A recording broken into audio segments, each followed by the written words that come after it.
Hello, welcome to my looted Riptide Battlesuit, which I'm gonna run as a Gorkanaut. He's obviously not tall enough, but he's incredibly badass and he has the right size base. There are several key differences between this guy and the regular Battlesuit, which I'm sure you can sort of tell.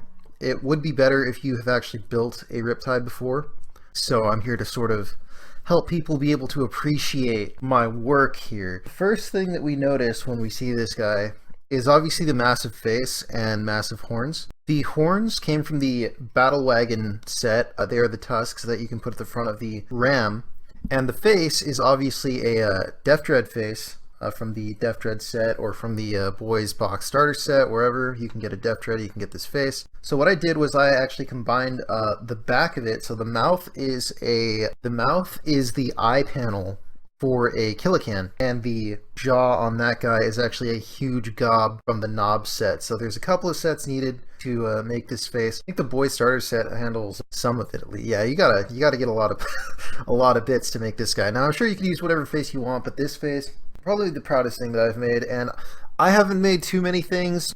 Usually I make things out of arms. I'm being serious about that. I could probably, yeah, I'll show. Okay, here's a picture of what this face was doing before it was a giant Riptide Battlesuit. Yeah, I was gonna run that as a war boss.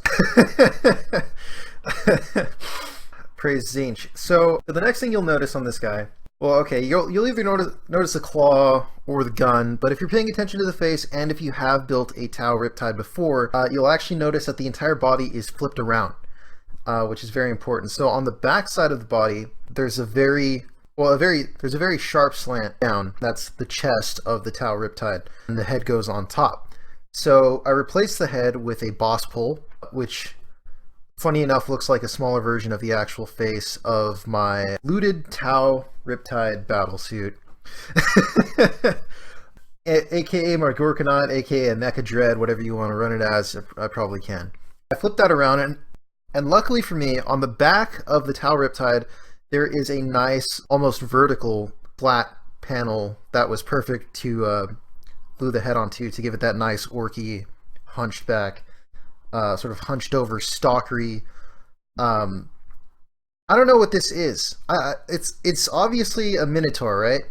But it seems, it kind of reminds me of a werewolf or something. I'm not too sure, but I always like that sort of hunched over, but really fucking just big chest design on things. Very wide chest things with very slender appendages, which is why I also did not put any panels on this guy's thighs. Usually the Tau come with these huge thigh guards, thigh armor, but I decided not to use that because it's sort of a fluffy thing, sort of not. Again, I wanted it to have a more slender look on the bottom, so the legs are skinny and the top is big. But in fluff wise, for those of you who like fluff, which I actually have never met anybody who likes fluff, I'm always hearing something about, oh, for you fluffy guys and stuff like that. I've never seen somebody play this game for the fluff of it.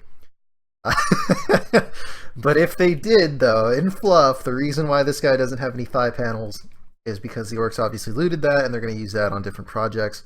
And I might use it on different projects myself, or I might sell it. Again, I didn't use a lot of things. Taus have some type of guidance system options where they can take things that give them other abilities while they're shooting, I think. I'm not going to use any of those, so I decided to not use as many bits as I could, and just hold off and just save as much as I can. So if any of you guys are interested in buying some drones, hit me up. Another part of the body is actually these big sort of engines. Yeah, these things were actually pointed downward in the original Tau mech, which doesn't really make any sense because that would blast him into the ground, so it just doesn't seem like it would fly like that. But anyway, when I spun the body around, these big engine pieces, apparently they really only fit one way, so I had to file down quite a bit, and I probably shaved off a little bit too much, but it was a lot I had to shave off, and it was starting to piss me off, so I'm sure that a lot of you can can understand that. These engines, I flipped them around, went through the trouble of doing it. Also, if this guy looks completely horribly painted, I'm sorry about that. He's not done at all being painted. As for modeling, I do have to still make guns for him. The only thing that it would add to the model is like, oh hey, I put it on top of the wings, or I put it under the gun, which doesn't really, you don't need it to appreciate the build. So I left those out. Okay, next thing we'll notice here, I'll say the claw here. So the claw was actually pretty easy. Usually the Tau come with this big, really dumb looking shield. Has these sort of like wings on it. It's called the shield generator, I believe. I'm thinking what it does, because it comes in folded, right? But then when it opens, the 3 panels are sort of like a windmill. So they obviously move around this thing. I'm assuming they just spin really fast, and that's what stops all the bullets. That's not very orky of them, so I took that, removed all the panels, and just made a big fucking claw out of it. So now he's got this massive thing, and it's not as sharp as I would want it to be, but it definitely looks like it has the crushing power that an orc mech would have. I'm going to say it's not perfect, but it's not, you know, it's pretty fucking orky, though, which makes it relatively perfect. On the other side, we have the massive Gatling cannon. I believe that this might be called like a rail cannon. I'm not too sure what it's actually called, but this is going to be the Gorkanaut's Deathstorm Mega Shooter, which is pretty cool. Deathstorm Mega Shooter. It does have a 18 shots. Why wouldn't this thing with 6 barrels be able to shoot 3 times per barrel? Makes a lot of sense. Also, the gun itself is probably about the same amount of plastic as the Gorkanaut's. The Gorkanaut's is just really cool because it has like 3 barrels each, and they all rotate around one bigger barrel. Or do they? Maybe they just spin in place. They don't in real life, but I mean, I'm assuming in lore it would look pretty badass to see one of those things shoot. We're almost done here with this video. Gonna try to keep this short. On the back, so a lot of people were telling me, not a lot of people, okay, one person told me. One person told me and I took it really hard. So so Gorkanauts can apparently carry, they're apparently transport. So they can carry 6 models. So that's not too many.